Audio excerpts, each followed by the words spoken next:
వైకా jewellers వెలలేని Vaibhogam తరుగులేని నమ్మకం. ఇప్పుడు మన కాకినాడలో డిసెంబర్ 5న ఘనంగా ప్రారంభం కాబోతోంది. నమస్తే రమగారు. నమస్తే జయ. రమగారు, కొంతమంది మనుషులు సహజంగా మనిషి లక్షణం అంటారు మీరు. కొంత సంపాదన కానీ కొంత పేరు కానీ పదవులు కానీ వచ్చిన వెంటనే మనుషులు విపరీతమైన మార్పు వచ్చేస్తుందండి. అప్పటి వరకు ఒకలాగా ఉంటారు, ఆల్ ఆఫ్ సడన్ ఒక్క రోజులో మారిపోతారు. అడుగులు నేల మీద ఉండవన్నమాట, మధ్యలో నడుస్తూ ఉంటారు. శాంతం ఆకాశంలోకి వెళ్ళలేకపోయినా కూడా ఎదుటి వారికి తెలిసిపోతూ ఉంటుంది. ఏంటి వీళ్ళలో ఇంత మార్పు వచ్చేసింది, డబ్బు తీసుకొచ్చిన మార్పు లేకపోతే పదవి తీసుకొచ్చిన మార్పు అనుకుంటూ ఉంటాం కదండి.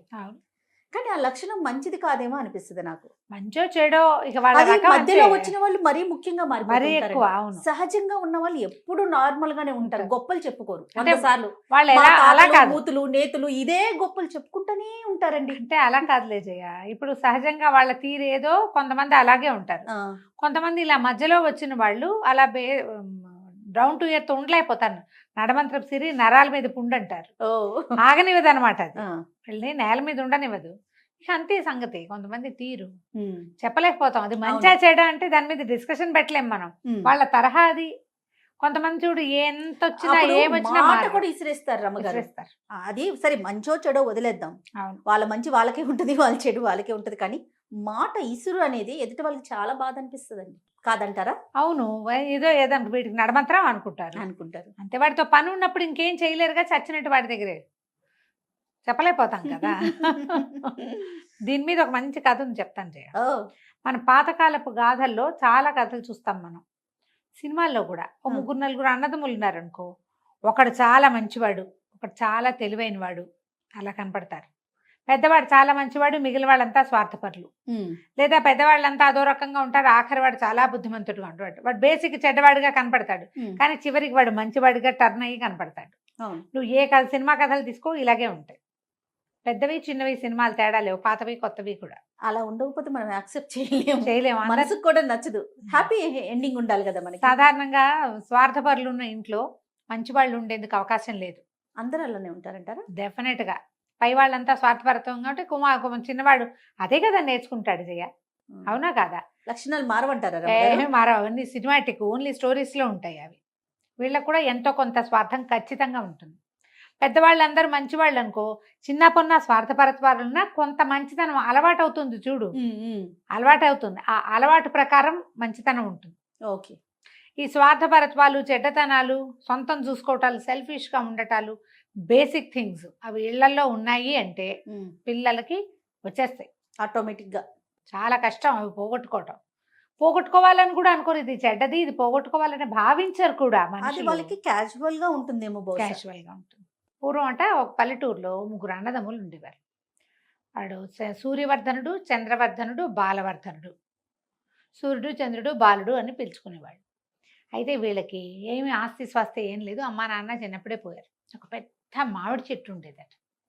అది శాఖోపశాఖలుగా అన్ని పక్కలకి వెళ్ళిపోయి ఉండేది. అయితే వీళ్ళు ఏం చేశారట, కొంచెం పెద్దవాళ్ళు అయ్యాక, అంతకుముందు నాన్న ఉండగా ఏదో పెంచి పోషించేవాడు, చిన్న పన్న పనులకు వెళ్ళేవాళ్ళు. సీజన్లో కొంచెం మార్చి మన ఏప్రిల్ ఫిబ్రవరి నుంచి మామిడి చెట్టు విపరీతంగా కాసేదట. కొమ్మల్ని పంచుకున్నారు. ఈ వైపు కొమ్మలు నీవి, ఈ వైపు కొమ్మలు నావి, ఆ వైపు కొమ్మలు వాడివి అని. ఇద్దరు ఒకవైపు కాయలు కోసి పట్టుకెళ్ళి అమ్మకానికి వెళ్తారు. ఒకటి చెట్టు కాపలాగాయలు, ఎవరు చెట్టు కాయలు కోసేయకుండా.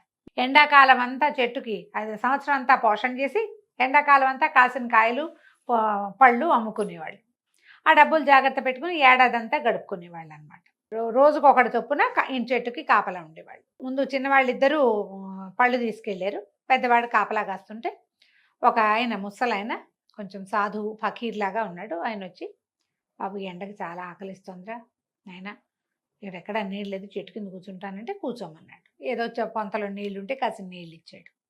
చాలా ఆకలిగా ఉందంటే ఏమన్నాడు, ఈ 2 కొమ్మలు మా తమ్ముళ్ళవి, నేను నా కొమ్మ నుంచి కోసిస్తానని తన వైపు నుంచి 4 కొంచెం దోరగా పండినవి, కొంచెం ఆకుపచ్చ నుంచి పసుపు తిరుగుతున్న కాయలు ఉన్నాయి, ఇంకా పచ్చబడలేదు పూర్తిగా, అవి కోసి కత్తి పెట్టి ముక్కలు తరిగి చేతిలో పెట్టాడు. ఆ పండువాకు వచ్చిన ముక్కలు తిని ముసలాయన మంచినీళ్ళు తాగి 1 గంట పడుకుని లేచి వెళ్ళాడు. రెండో రోజు రెండో వాడి వంతు చెట్టు కాపల. రెండో రోజు కూడా ముసలాయన వచ్చాడు. మళ్ళా యథాప్రకారం మంచినీళ్ళు తాగాడు. అబ్బాయి 4 పళ్ళు కోసిస్తే తిన్నాడు. మూడో రోజు ఆఖరివాడి వంతు. ఆఖరివాడు కూడా పళ్ళు కోసిచ్చాడు. కూర్చో తాత, సాయంత్రం మా అన్నయ్య వాళ్ళు వస్తారు, బియ్యం అవి తెస్తారు, మేము అన్నం వండుకుంటాం, అన్నం కూడా తిని వెళ్దుగాని అని పిలిచాడు.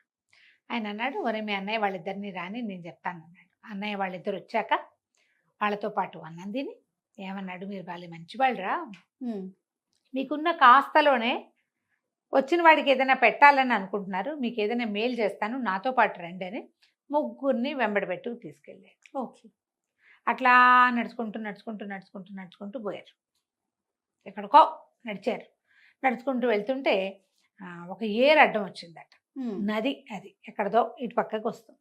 నది దగ్గరకు వచ్చేసరికల్లా పెద్దవాడి కళ్ళు అట్లా నదిలోకే చూస్తున్నాడు.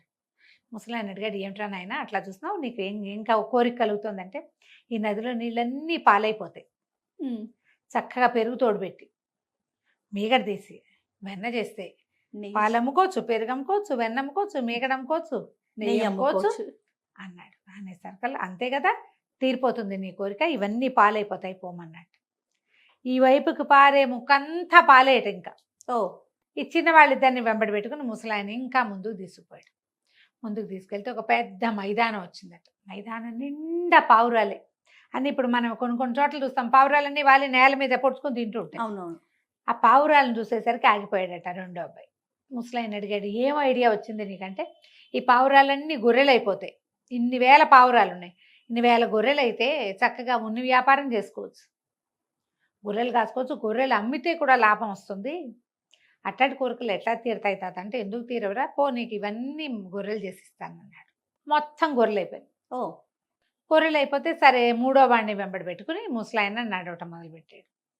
వెళ్తూ వెళ్తూ వెళ్తూ వెళ్తూ ఉన్నారు. వాడు దేన్ని చూసి ఉద్రేక పట్టల్లా ఉత్సాహపట్టల్లా కుర్రాడు.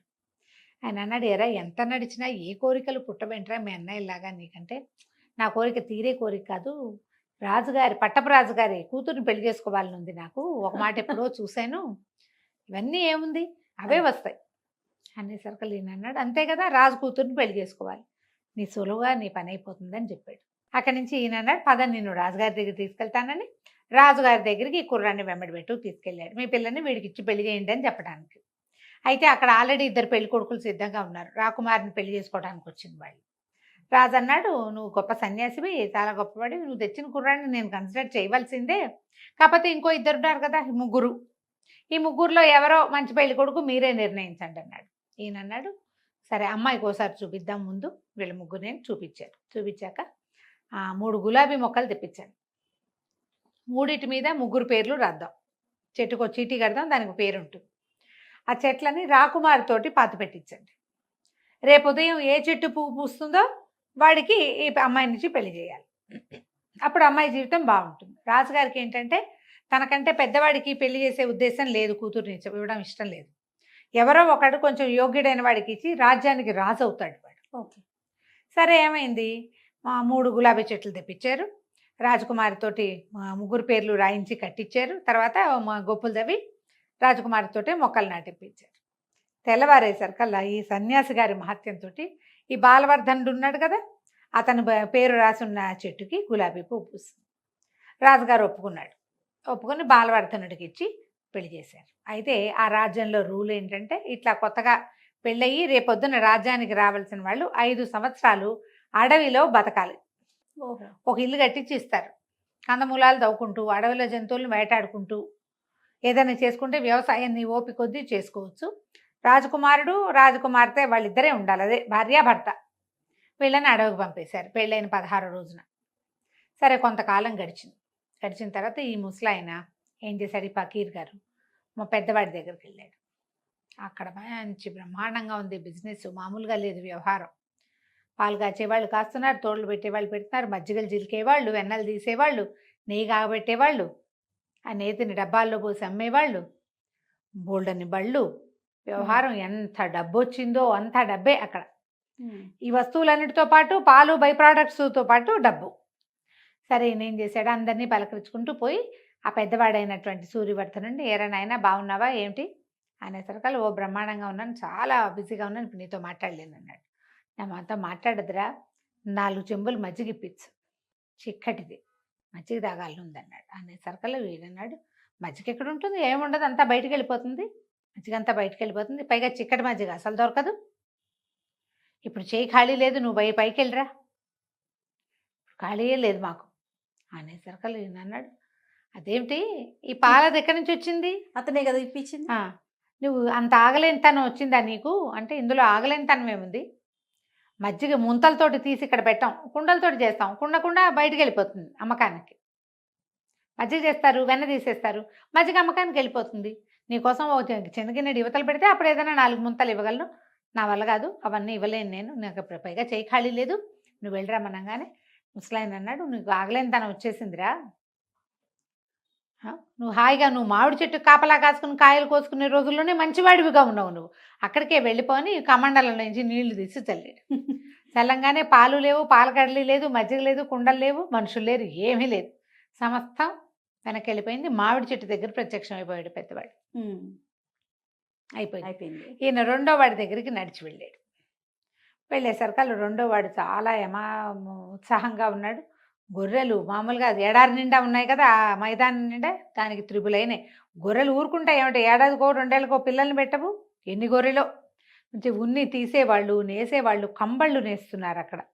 కంబళ్ళు నేసి పై దేశాలకు కూడా పంపిస్తున్నట్టు వాడు.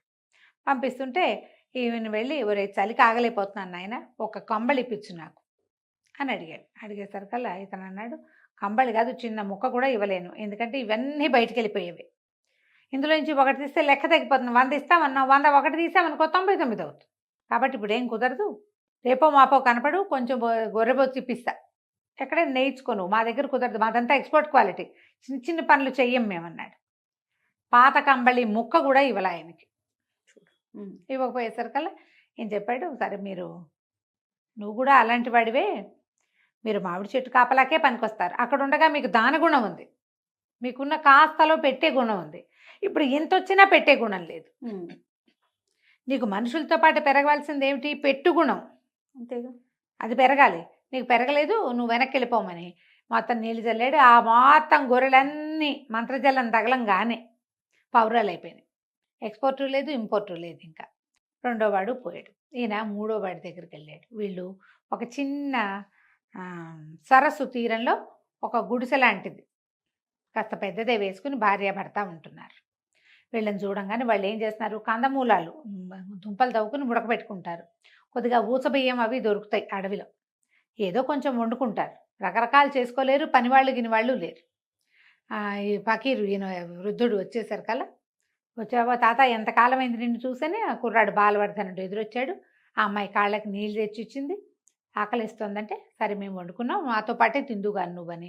ఇక మళ్ళీ వండల, వాళ్ళ దాంట్లోనే చెరుకో సగము పెట్టి ఈయనకి కాళ్ళు విసుగుతూ పక్కన కూర్చున్నారు. ఈయన అన్నాడు, నువ్వు మారలేదురా, రాజుగారి కూతురు నీ భార్య అయినా మారలా, ఇంకొక సంవత్సరం గడిస్తే నువ్వు ఇక్కడి నుంచి వెళ్ళి రాజు అవుతావు, రాజు అయిపోతున్నానన్న ఉత్సాహం వచ్చినా నువ్వు మారలేదు, మార్పు లేని వాడివి నువ్వు ఒకడవే. మీ అన్నలిద్దరికీ మార్పు వచ్చేసింది, మార్పు వచ్చిన వాడు ఏదో ఒక రోజు తన ఒరిజినల్ ప్లేస్కి వెళ్ళిపోతాడు వెనక్కి, లేదా జనాల దృష్టిలో దిగజారిపోతాడు. డబ్బులు పోకపోవచ్చు, వాడి కర్మవశాత్తు డబ్బు ఉండొచ్చు కానీ విలువ ఉండదు. వాళ్ళు డబ్బులు పోగొట్టుకున్నారు, విలువ పోగొట్టుకున్నారు. సాధారణంగా మన దగ్గర ఏమవుతుంది, డబ్బేం పోగొట్టుకోరు, నడమంత్రం వచ్చిన వాళ్ళకి డబ్బులు గిబ్బులు పోవు, కానీ ప్రజల దృష్టిలో విలువని కోల్పోతారు, ప్రేమ ఆదరణ తగ్గిపోతుంది. ఆలోచించుకోవాలి ప్రతి వాళ్ళు కూడా. ఇలా మనం ముందుకెళ్ళేటప్పుడు మన ప్రవర్తన లోపాలు ఏమైనా ఉన్నాయా, మనం ఏమిటో ఓవర్గా ప్రవర్తిస్తున్నామా, కొంచెం ఎక్కిపోయామా మనం అనేది ఆలోచించుకుని దాన్ని కొంచెం కట్ చేసుకుంటే మనుషులతో బాగుంటుంది జీవితం. కేవలం డబ్బుతోనే కాదు రమ్మగారు, కొన్నిసార్లు పేరు వచ్చినా కూడా నేల మీద నిలవలేకపోతారండి, పదవులు వచ్చినా కూడా నిలవలేకపోతారు రమ్మగారు. అస్సలు అంటే అసలు ఇప్పుడు నీకు పేరుతో పాటు పదవితో పాటు ఆటోమేటిక్గా డబ్బు వస్తుంది, పేరు నిలవనివ్వదు. రైట్ రమ్మగారు, నమస్తే. సుమన్ టీవీలో మీ పర్సనల్ అండ్ బిజినెస్ ప్రమోషన్స్ కోసం కింది నెంబర్కి కాంటాక్ట్ చేయండి.